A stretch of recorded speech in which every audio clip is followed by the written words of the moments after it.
Welcome back to Space Engineers, everybody. I decided to dabble in Star Trek, but to do that, I needed something to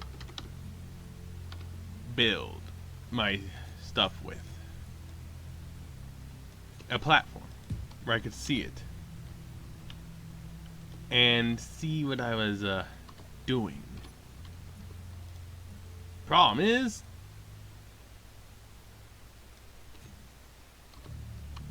it's hard to see in the dark of space. So, I've started by... Well, I want to make a Star Trek ship. It's going to be about that big around for the engineering compartment. Alright, so you can see how big that is.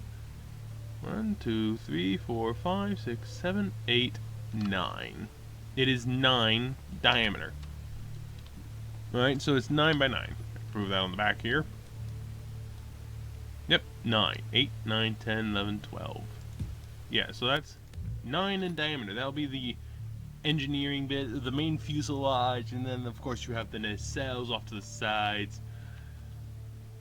The thing is, I was thinking about building a dry dock as well. However, your docks should really be big enough to handle the ships you put in them, and not just the small ones, but also the big ones. I realized as I started this is actually going to be quite a small ship. Because of that thing. That, as I try to get an antenna to prove its size.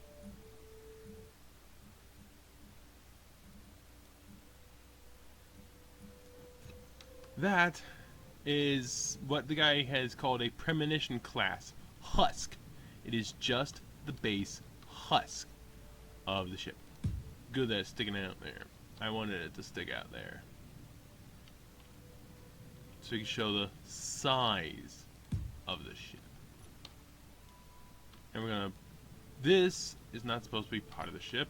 I want to put this on there. Give you an idea of the size. And it sticks out one more? Yes, it does. So, in the middle of it, there. And then, put an antenna. Once I... There. So that antenna tells me how big the ship will be.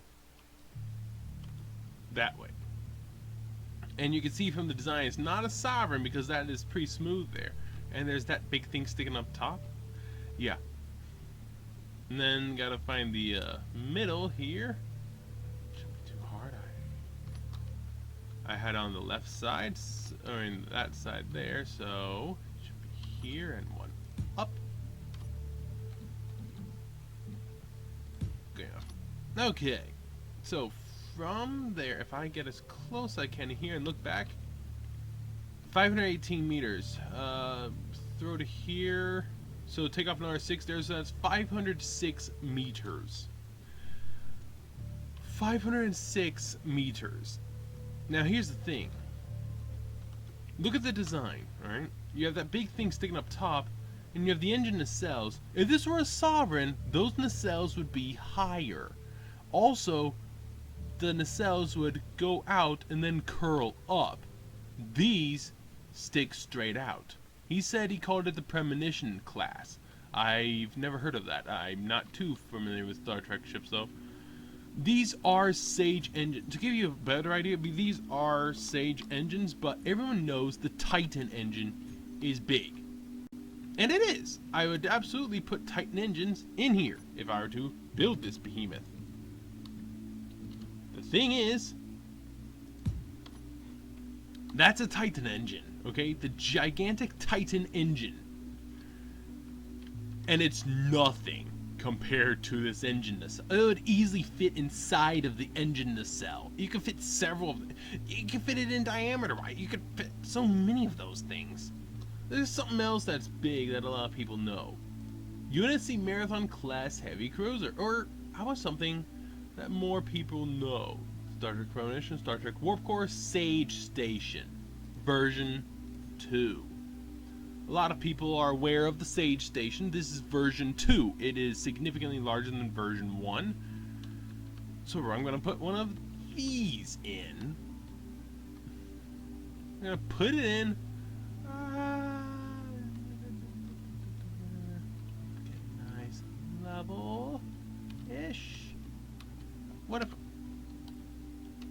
drop us down.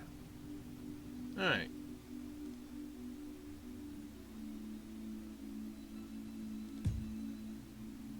Yeah, that's fine. Okay. So, there we have a Sage Station. Version 2. Let's just back up here. That's the version 2 Sage Station. You can see the 2 beacons there. There's no contest. This ship is enormous. Wait for the sun to come around or fly to the other side. It took so much just for me to get this thing to move. There you go. Now this is the Premonition. It's 518. Guess what?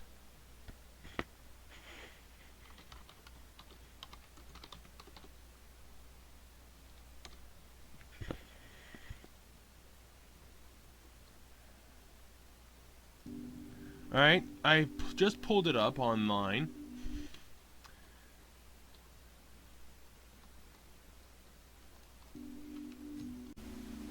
You're not gonna like it. That Premonition class starship is 518 meters long for that antenna to that antenna. The Sage version 2 tower right there.